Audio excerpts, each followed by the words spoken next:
నిజామాబాద్ జిల్లా బోధన్ మండలంలోని సిద్దాపూర్, ఖండ్గావ్ గ్రామాల వద్ద ప్రభుత్వం ఇసుక క్వారీలకు అనుమతులు ఇవ్వడంతో డీడీలు చెల్లించి టిప్పర్లు, ట్రాక్టర్ల ద్వారా ఇసుకను తరలిస్తున్నారు. ప్రభుత్వ అధికారుల సమక్షంలో లోడింగ్ ప్రక్రియ జరగాలి, కానీ ఇందుకు విరుద్ధంగా ప్రైవేట్ వ్యక్తుల చేతుల్లో జరుగుతోంది. ఒక్కో టిప్పర్కు 18 టన్నులు నింపవలసి ఉండగా 25 టన్నుల వరకు నింపి తమ జేబులు నింపుకుంటున్నారు. ఇసుక మనుషులతో నింపవలసి ఉండగా జేసీబీలు, డోజర్లు వినియోగిస్తున్నారు. ఒక ముఖ్య నాయకుడు దీనికి సారథ్యం వహిస్తున్నట్టు తెలుస్తోంది. ప్రభుత్వ నియమాలను తుంగలో తొక్కి ఓవర్లోడ్తో వాహనాలు రోడ్డెక్కుతున్నాయి. 18 టన్నులకు మించి 20 నుంచి 30 టన్నుల వరకు ఓవర్లోడ్తో ఇసుకాసురులు చెరలేగిపోతున్నారు. ఇసుక మాఫియాకు అండగా కొందరు పోలీస్, ఆర్టీఏ అధికారులు మామూలు ముసుగులో చూసి చూడనట్టు వ్యవహరిస్తున్నారు. ఇసుక మాఫియా ఒక ముఠాగా ఏర్పడి వాట్సాప్ గ్రూప్ ద్వారా ఎప్పటికప్పుడు పర్యవేక్షిస్తూ వ్యవహారం చెక్కబెడుతున్నారు. జిల్లాకు చెందిన ఒక ఆర్టీఏ అధికారి ఒక్కొక్క వాహనం వద్ద నుంచి 3,000 నుంచి 5,000 వరకు మామూలు వసూలు చేస్తున్నట్టు బహిరంగానే వాదనలు వినిపిస్తున్నాయి. వాహనాలకు ఫిట్నెస్లు, ఇన్సూరెన్స్లు, చివరికి నెంబర్ ప్లేట్లు కూడా లేకుండా ఇసుక మాఫియా చెలరేగిపోతోంది. ఇప్పటికైనా జిల్లా అధికారులు కళ్ళు తెరిచి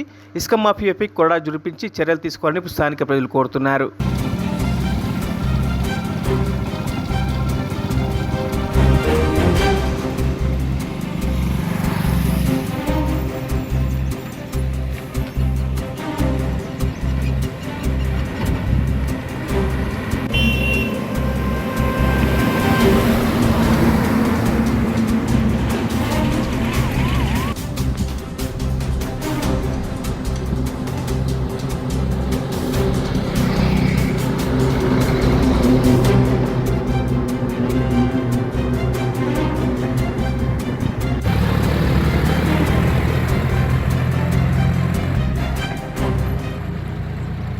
మరిన్ని అప్డేట్స్ కోసం మా ఛానల్ని సబ్స్క్రైబ్ చేయండి.